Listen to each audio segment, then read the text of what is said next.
昨天去了任小萱家，没有找到任何有用的线索。现在有几个疑点。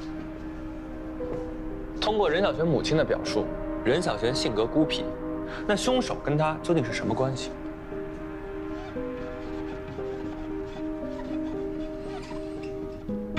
第二，为什么要更换头骨？这2点还有，嫌疑人选择在操场埋尸，他和学校的关系是什么？对，尸体白骨化至少要1-2年，他又是什么时候换的头骨？对。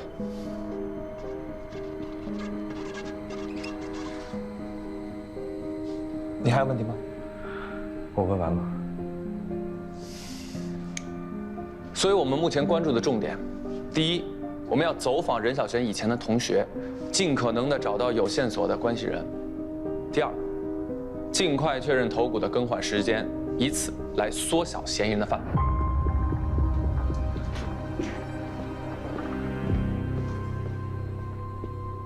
春楠，这人什么意思呀？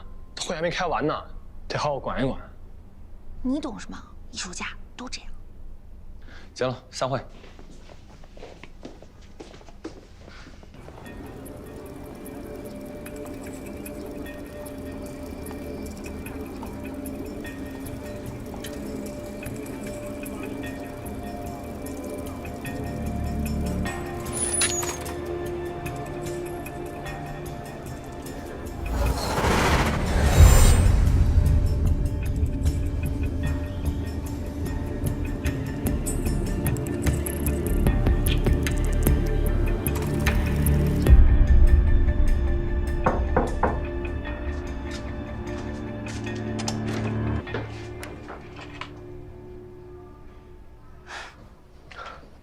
还没有告诉你我家的具体地址，你怎么找到的？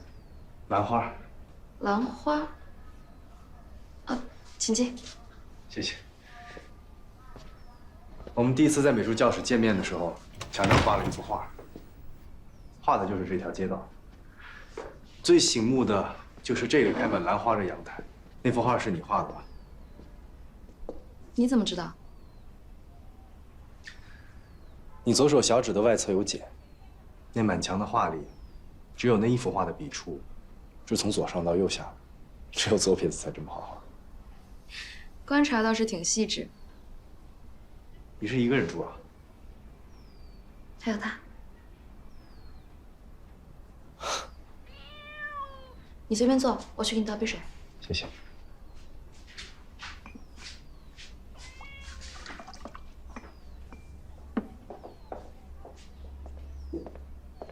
这幅线画挺有意思的。有风的时候，风一吹，他的头发就会微微飘动，就像他活了一样。普通人听到这个都会害怕的。画家就是造奇境的嘛，为什么要害怕？都没画完呢。还没有想好他的脸应该怎么画。坐吧。找我什么事？是这样，我想问一下，你们学校美术组的学生都临摹过那个捐赠的头骨吗？当然临摹过，只不过没有想到临摹的是他的头骨。那些临摹头骨的画儿还在吗？现在应该都还在学校里。你现在方不方便带我去一趟学校？走。我们学校的美术成绩一直很好，这几年考上八大美院的就有200多个。你是想用素描画来确定头骨更换的时间？能考上八大美院的学生，对头骨细节特征一定画得特别准确。我唯一担心的是，这些画没能保存下来。美术室的习惯是留一些学生的临摹作业当做纪念。找到了，应该是这一项。这是这几年的学生的临摹作业。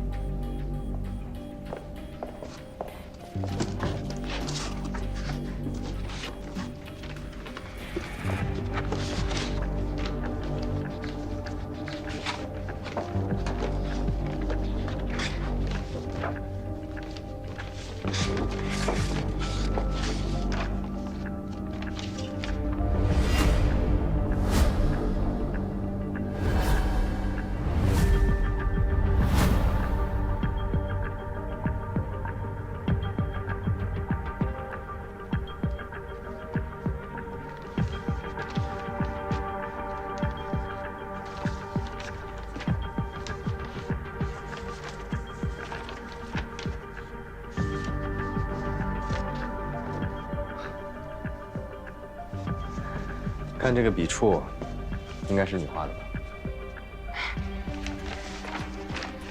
那时候上课手痒，趁学生们画的时候，我也描了一张。那你现在看出来头骨是从什么时候被替换的了吗？就这一排。眼眶变大，额骨变高，下骨更加纤细。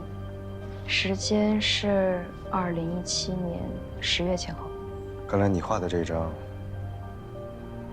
也不是捐献的标本。任小璇的头骨已经被替换了。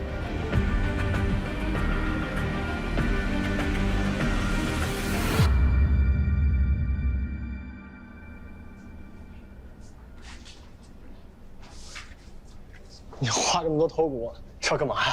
这些都是任小贤头骨的临摹作品。所以呢？从这些画作的时间能推断出，任小璇的头骨是2017年10月前后被替换的。任小璇失踪是在2011年，时隔6年又回来更换头骨，那这个人会不会是学校里的人？我问过曲老师，能够在美术史自由出入的人，只有美术老师和美术生，也就是说，能更换头骨的人，很可能就是在这个时间段里的这些人。陈队，任小璇的妈妈来了。那天你们走了之后，我又翻了好多地方。你们看这个，这孩子包了一个书皮，我一直以为是课本，没想到是日记。这个日记里面记录了好多孩子在学校被欺负的事情。他身边好像一直有一个男孩。这些都是废弃课桌的桌板。美术组的同学啊，就喜欢在上面刻字。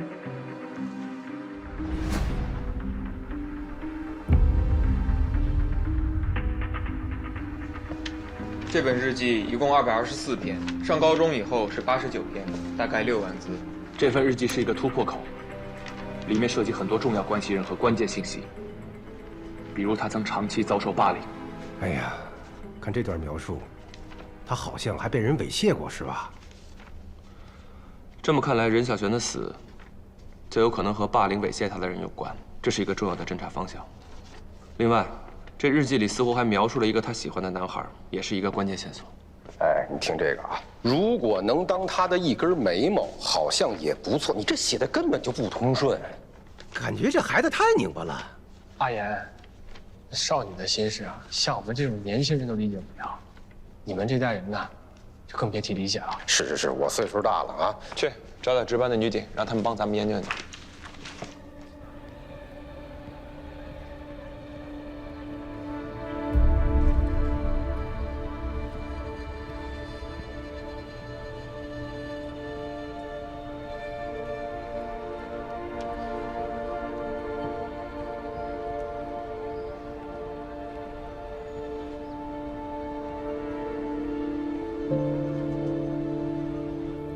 刚才呢，我快速浏览了一遍日记，发现了几个关键词。何荣业怎么样？我还有一个非常重要的发现，他说他不会写日日记，记在只会写尸检2011报告年6月23号就停止更新了，也就是说，任小璇很有可能在这个时间点之后就已经遇害了。哎，你这些我们都知道，你说点不知道的。说你刚才说那关键词儿。我多想代替阳光和雨水吻上英俊的鼻峰。关键词：英俊。大家再看4月21号，关键词：阳光般的笑容。5月3号，阴丽的眉毛。5月22号，高挑的鼻梁。2天后，他又写了：“我多么想成为他手中的画笔。”从这些描述中能看出来，任小璇因为遭受过霸凌和猥亵，极度缺乏安全感，所以他对这个男孩有种特殊的情感。感觉他写的这个男孩好像不太真实啊。这些描述都太抽象了，很难凭这个找到人。把所有的面部信息一汇总，是不是就可以画像？哦，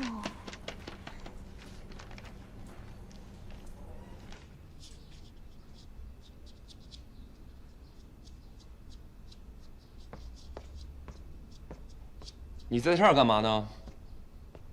现在基本可以确定，任小璇刻舟满上画的少年，应该就是他日记本里经常提起的那个人。阳光般的笑容，英丽的眉毛，高挺的鼻梁，日记本里都写了。我把关键词都圈出来了，你可以画像了。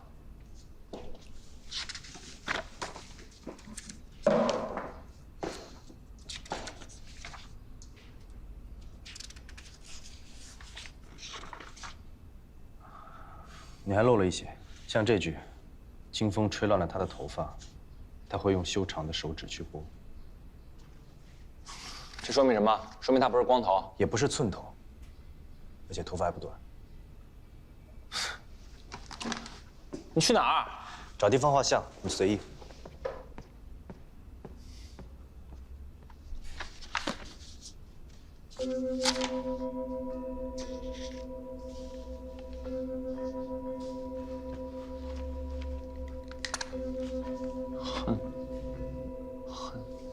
怎么可以对我做出那样的事儿？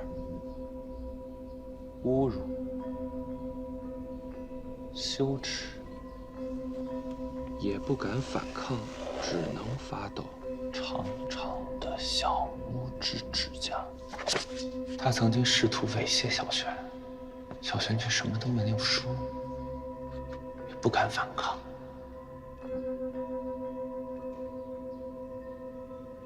猥亵小璇的人难道是老师？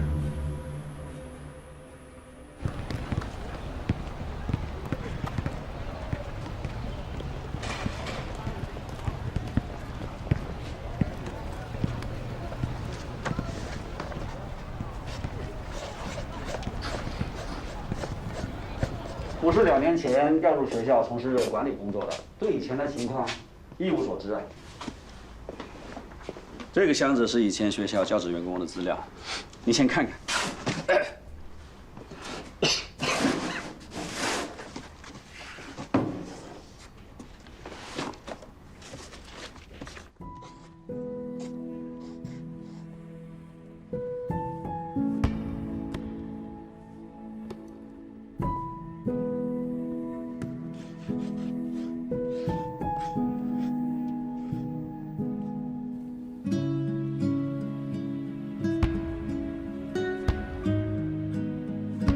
9月的阳光正好，打在她分明的眉毛上，浓密的睫毛上，像童话秘境里草荫上斑驳的树荫。我想代替阳光和雨水，粉上你的鼻峰。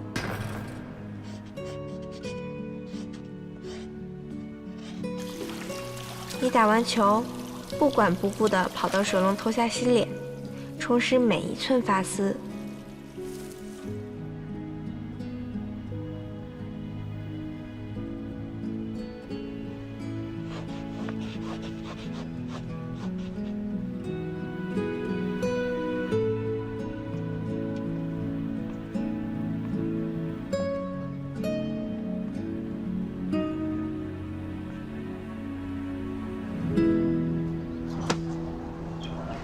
画完了吗？快了。先跟我去找个人吧。谁啊？谢谢，不好意思啊，来接着踢。赵子鹏，原来是这个学校的美术老师。2011年6月的时候，也就是任小璇转学失踪的那个月，他也被学校开除了，理由是猥亵女学生。他现在改名叫赵听涛，经营着画廊。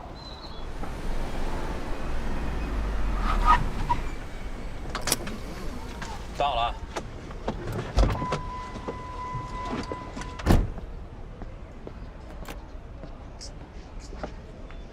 少说话，多观察，别添乱。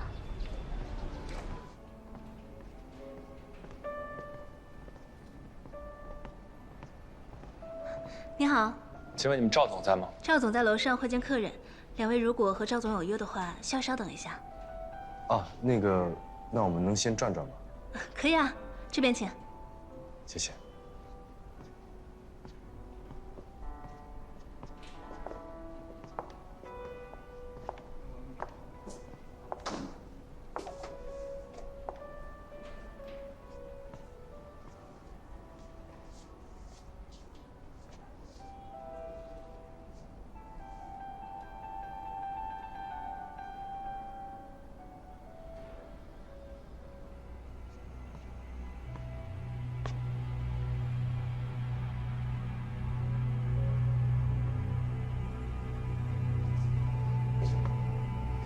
这红点什么意思？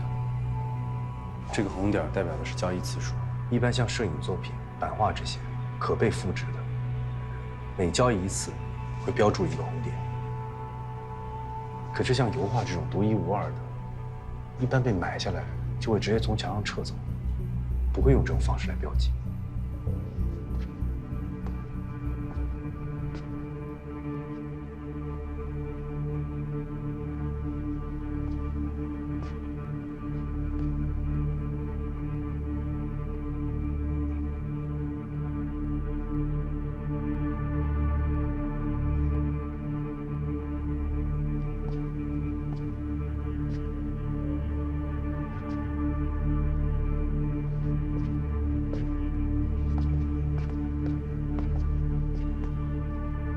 有问题。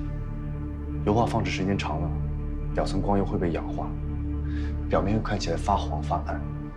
从表层光油的效果来看，这些大多都是2、3年内画的作品，可它标注的绘制年份却是从97年跨越到了06年。也就是说，这画上的时间根本就不是真正的作画时间。从画框和墙面的磨损痕迹上看，这些画应该从挂上去就没再移动过。可墙上的标注却显示它们被交易过多次。最关键是从绘画技巧上看，这个画廊的每一个作品，无非就是2个人的手笔，可它标注的创作者却各不相同。我不知道他们在这里交易的到底是什么，但肯定不是画作本身。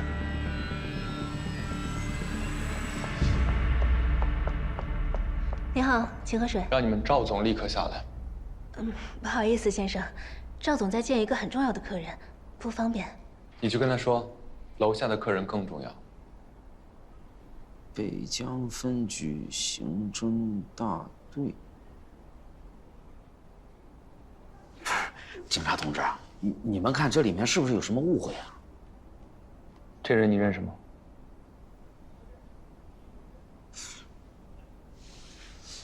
不认识。你是不是之前在北江七中做老师？对呀，他是你的学生。哦。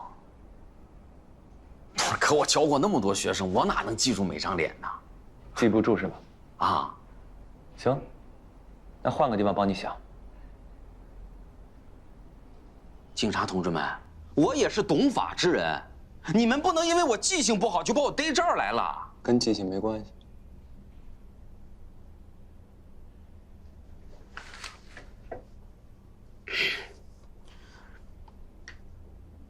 我承认，我卖过假画。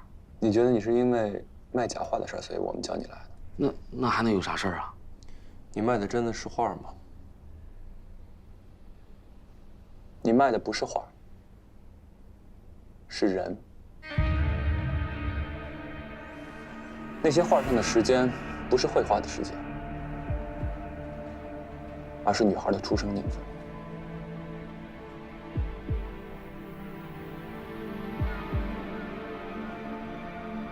那幅亚维农少女是毕加索的仿画，毕加索本想给她取名为《罪恶的报酬》。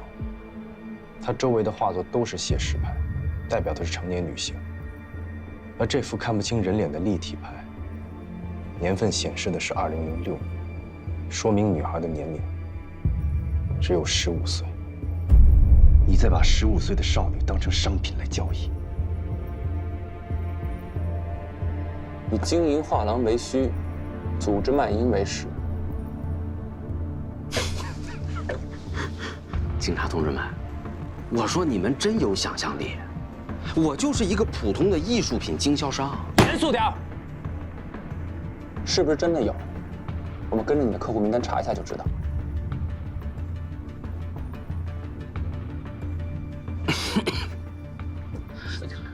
组织卖淫的事我认，我把我知道的都告诉你们，我争取立功。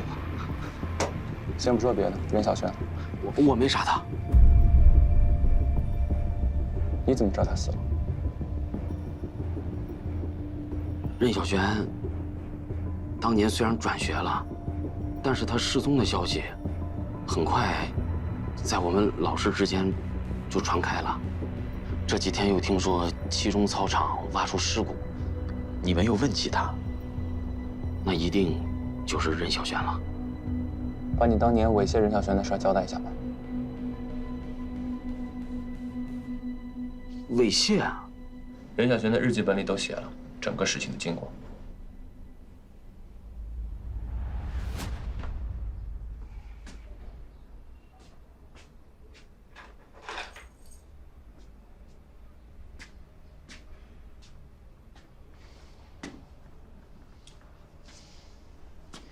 小璇啊，这么用功的啊？啊，你这暗面画的不对，让我来教你。按照我的力量来。你的手抖得这么厉害干嘛？放松，对。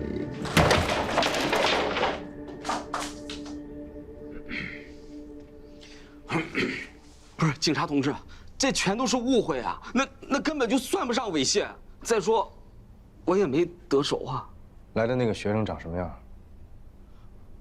我真记不清楚。再好好想想。我真记不得了，警察同志。我当时也喝了酒，我就那么晃了一眼。再说我也不敢盯着他看啊，我还怕他看见我呢。不是，警察同志们，一定要相信我。我也希望你们能尽快找到他，他能证明我那天什么也没干。和这个人长得像吗？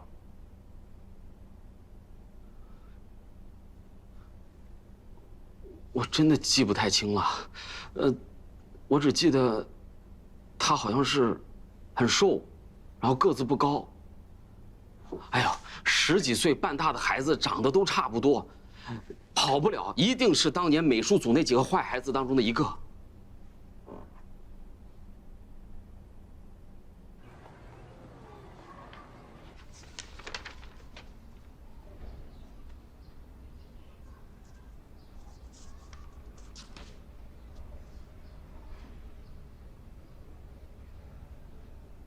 小璇日记里提到的男朋友，你有印象吗？没有。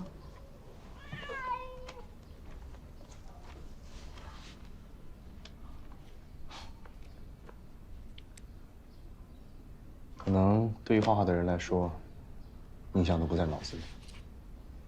毕竟，我们都是用手来记忆的人。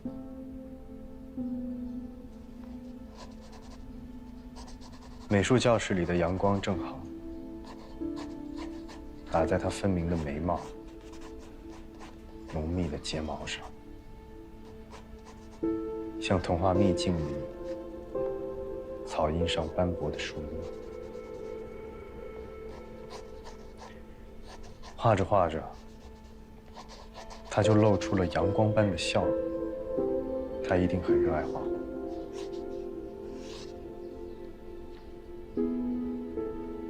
我想代替阳光和雨水，吻上你的鼻峰。你打完球，不管不顾地跑到水龙头下洗脸，充实了每一寸发丝。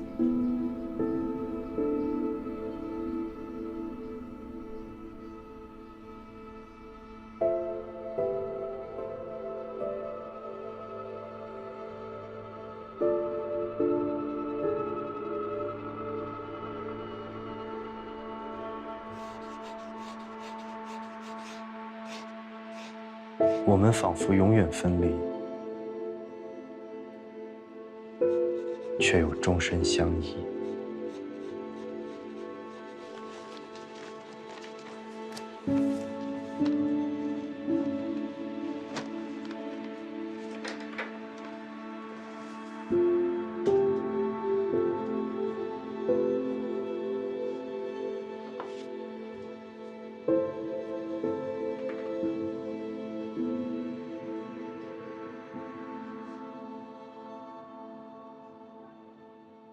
我们那个时候美术组是不分年级的，大家都在一块儿画。但那个男孩，我真的没什么印象。那这些名字你有印象吗？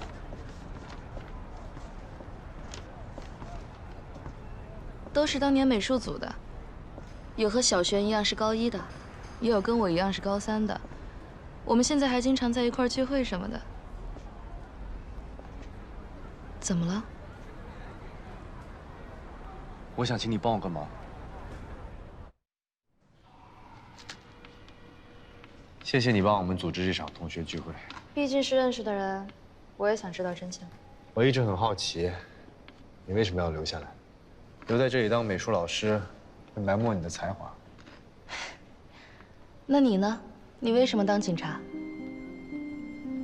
我看过你的画，水平远超一个普通的画像师。画家半年不一定卖出一张画，画像师可以按月发工资。我才不信。你还没有回答我的问题呢。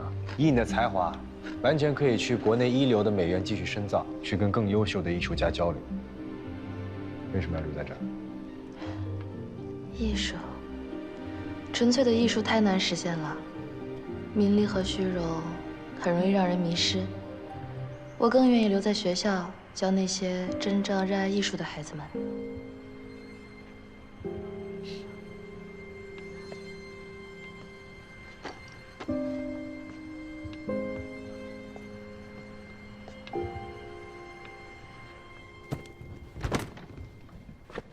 你刚才没说实话。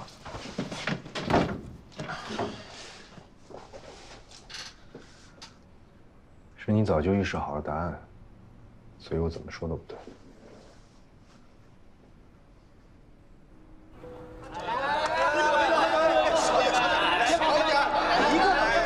小妹，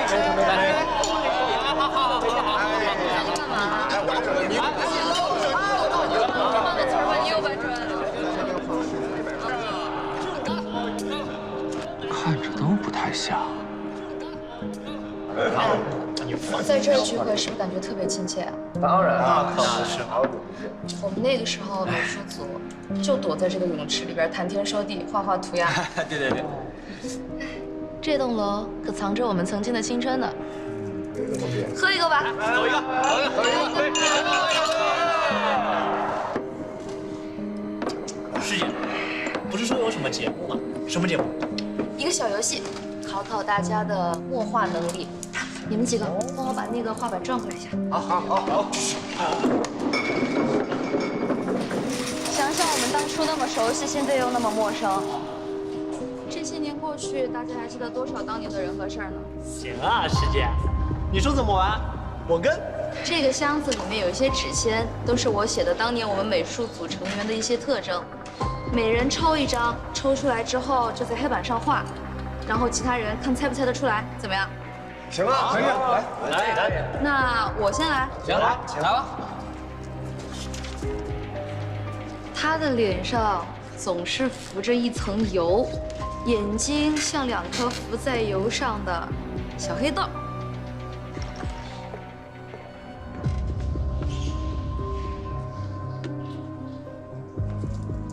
这画试试，这画一直是吧？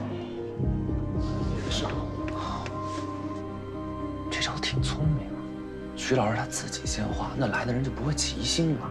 后面的纸签里，写的都是小学日记里对那个喜欢男孩的外观描述。如果说这里面真的有他喜欢的那个男孩，或者说认识那个男孩的，那对这些描述一定有特殊的反应。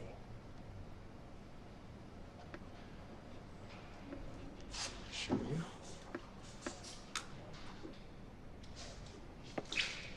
这不周子鹏吗？对，还差一笔才完美。来，写给我。他的精髓啊，在这，我跟你说。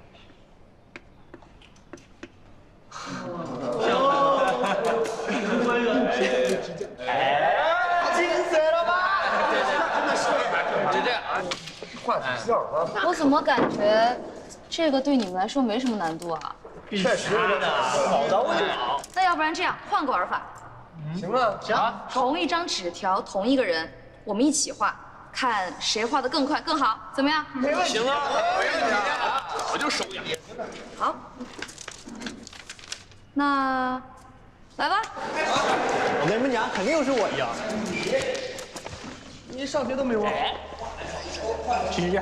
10年没有下过冰雪。清风拂过他的脸，吹起他的头发，露出他高挑的鼻峰，浓密的、长长的睫毛，阳光般的笑容。阴丽分明的眉毛，浓密又帅气，映衬他的脸庞是那么的温柔。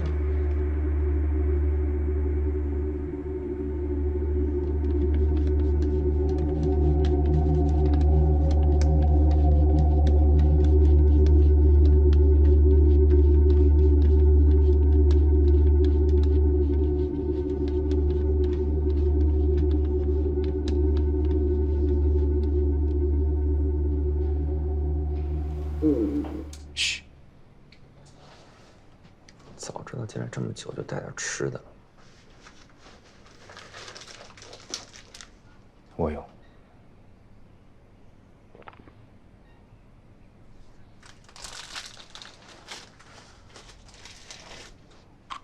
嘘。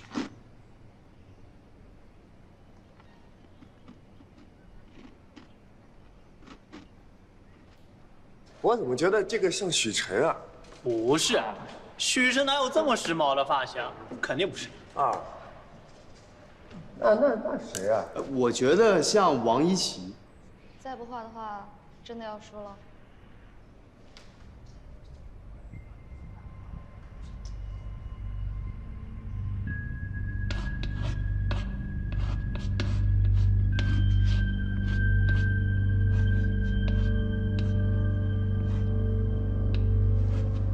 其他人都是每听到一个描述才添一笔，这过程中有犹豫，还有修改。这说明其他人不知道自己要画的是谁，或者说是第一次听到这样的描述。只有他，他愣了很久才开始画，但下笔果断，一鼓作气，没有犹豫。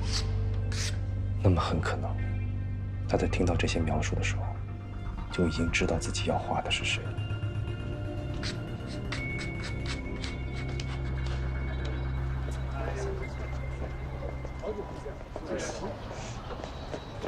同一批美术生当中，你的画工是最好的，怎么这回画的最慢了？因为我不确定是谁。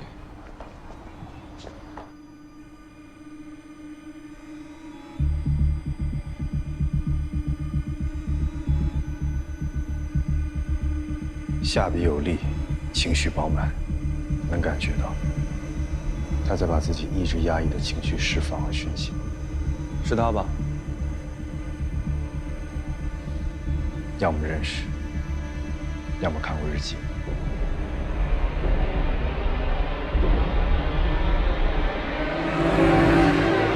安心，你这次把大家叫来，应该不单是为了组织一次聚会吧？不是他找你，是我们要找你。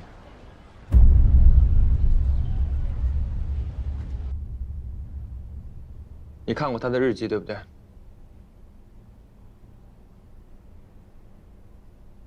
他的日记里写了一个他喜欢的男孩，是你吧？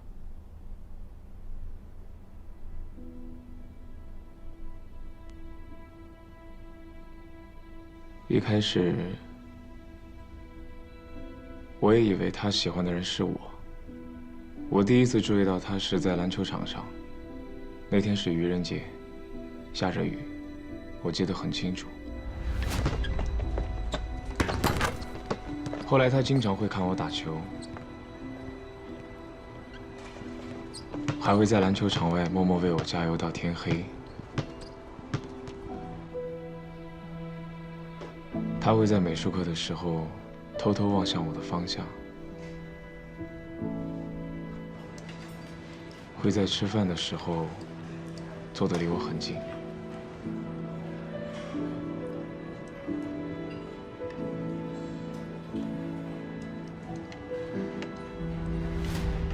但是在其他地方，他从来没跟我说过一句话，甚至抬头看我一眼。最开始我以为他是不好意思、害羞，后来我偷看了他的日记，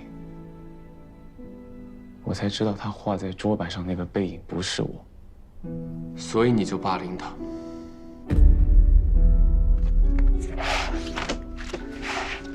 5月3号雨，不知道为什么，他最近一直在针对我。我的日记被他翻出来，他当着所有人的面念我的日记。他笑得那么大声，我真恨不得立刻去死。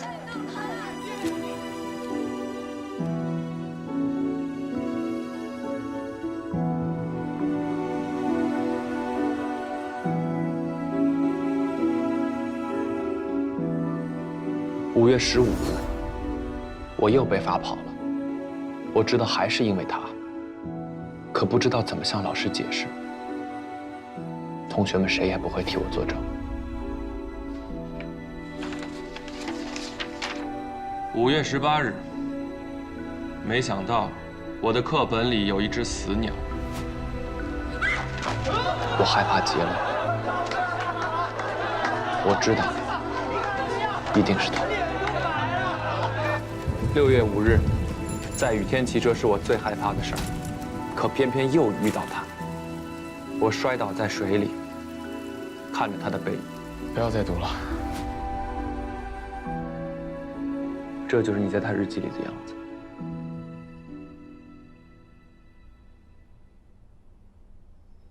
我只是想知道日记里那个人是谁。是谁？不知道。我还特意留意了我们那一届所有男生，没有发现那个人。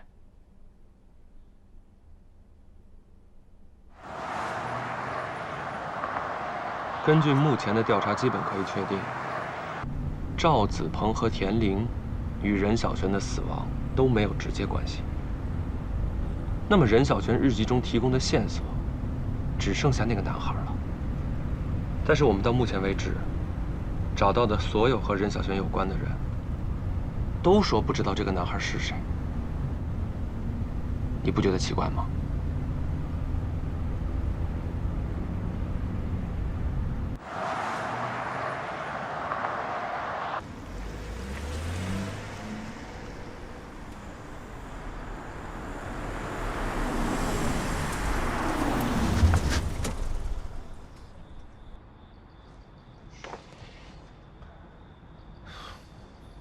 到了。到了。你就住这儿啊？连个灯都没有。路灯坏了很久了，早习惯了。谢谢。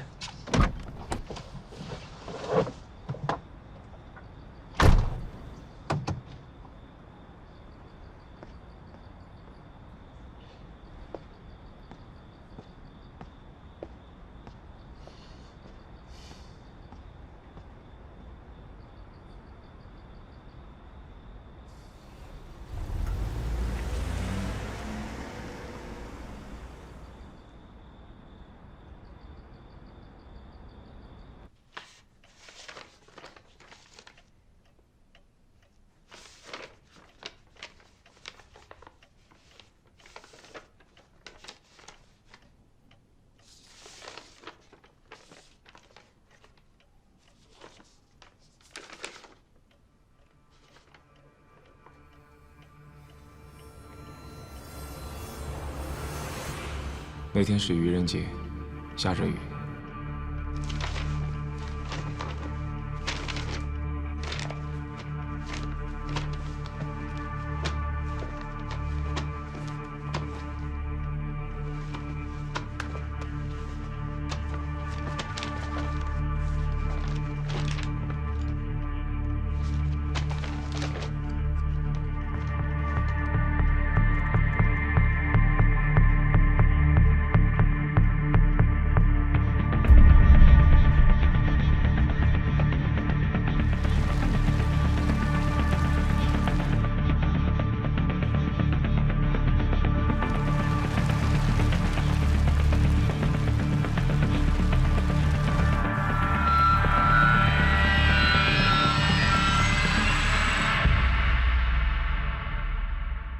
他在日记里说谎了。